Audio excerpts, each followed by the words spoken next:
Great. My name's Donachie, and I've been working here at Everton for 13 years, and I've been a physio for about 20 years. I've had quite a lot of different experiences. I worked in Manhattan in a private clinic. I worked in a hospital with psychologists on a back pain project, and before that I played football for a short time, and my dad was a footballer, so I've been around and living in football since I was born, really.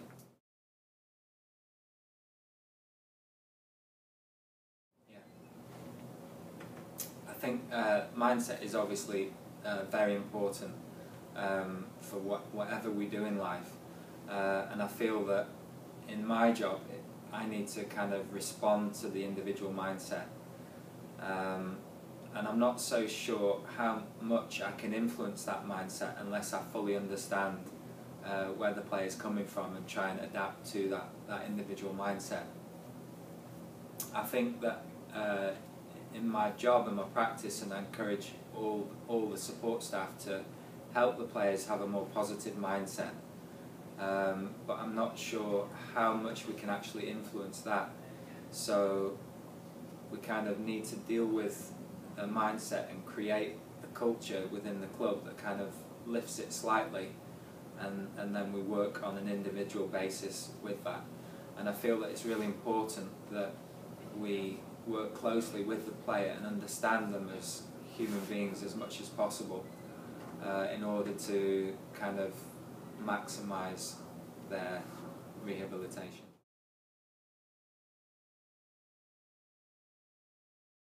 I kind of feel that I was born with the interest in the human mind. When I was young, my dad played for Man City, so and he was about 19, 20, and he was playing in the top division, and he meditated twice a day every day. And so when I was young and formative, I would see this person who was an athlete, and he was sat in the house still and meditating, and it was an interesting thing to see. So that obviously put the seed in me. And then I had quite a lot of experiences as a player, just seeing the strength and the power of the mind. One of them was I was playing for Carlisle at the time, and I got Paul McKenna Hypnotise Yourself in Football CD. And we were playing at Wrexham away. I'll never forget it. And I went on the coach, I put it onto my Walkman and listened to this tape, and at the start he says, right, pick a skill that you want to improve, and mine was my left foot.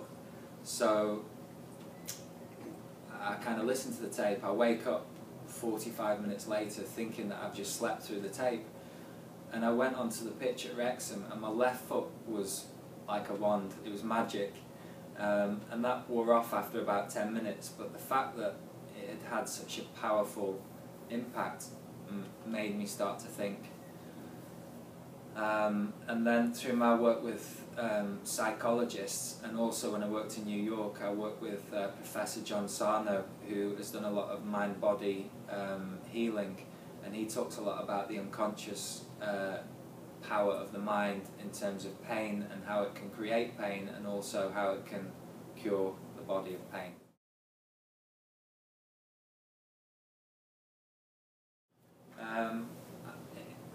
Again, athletes deal in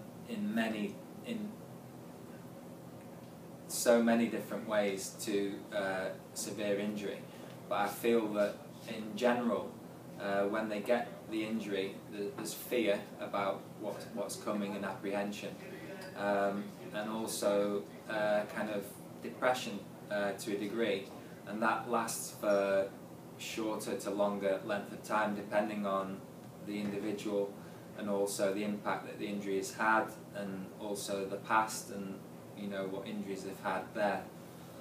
And I feel that in my position we need to kind of pick up on these nuances in the athlete's rehabilitation and kind of support them as much as possible. But I feel that in the early phases, when they're kind of getting used to the idea of being out for such a while.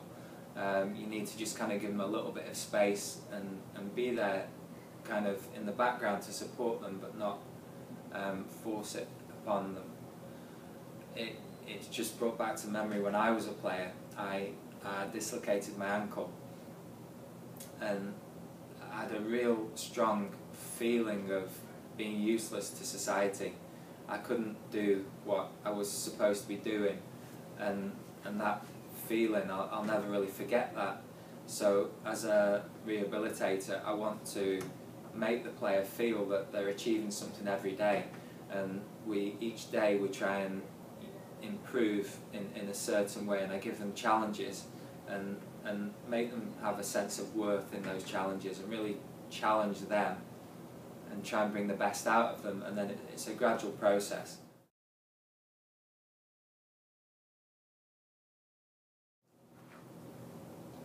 I think that all athletes have got a competitive nature, and at some point they will have loved the sport that they're involved in.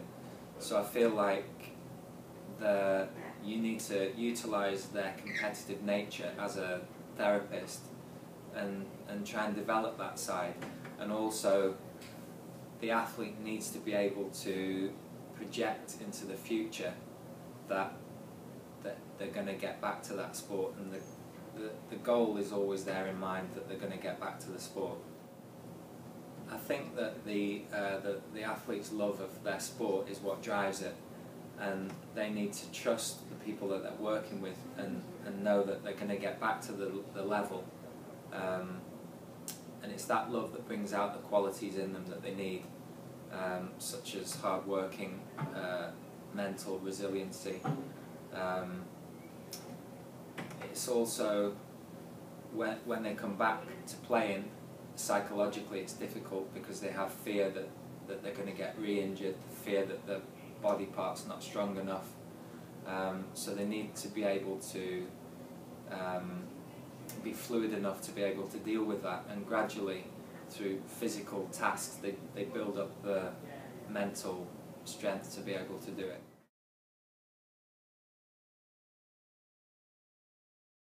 I feel like I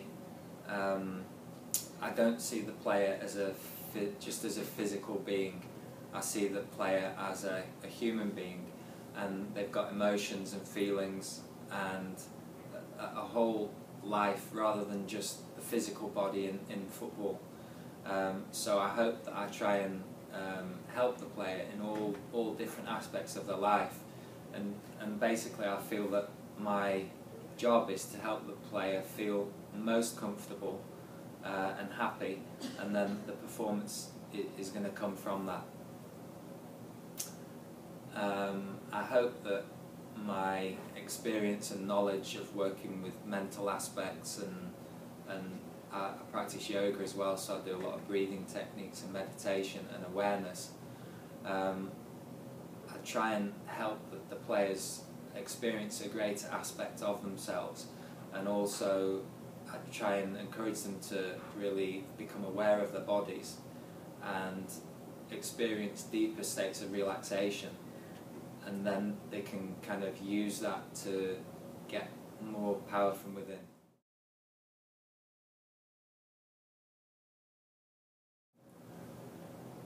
Regarding the mind for athletes, it's really important that you can visualize yourself in the future doing whatever you want to get back to doing, and you need to be really clear about the images you have in your head of yourself, because you can quite often fool yourself, and you really need to go inwards and look at these visualizations, and then you can kind of develop them, and it definitely has a positive impact on the outcome.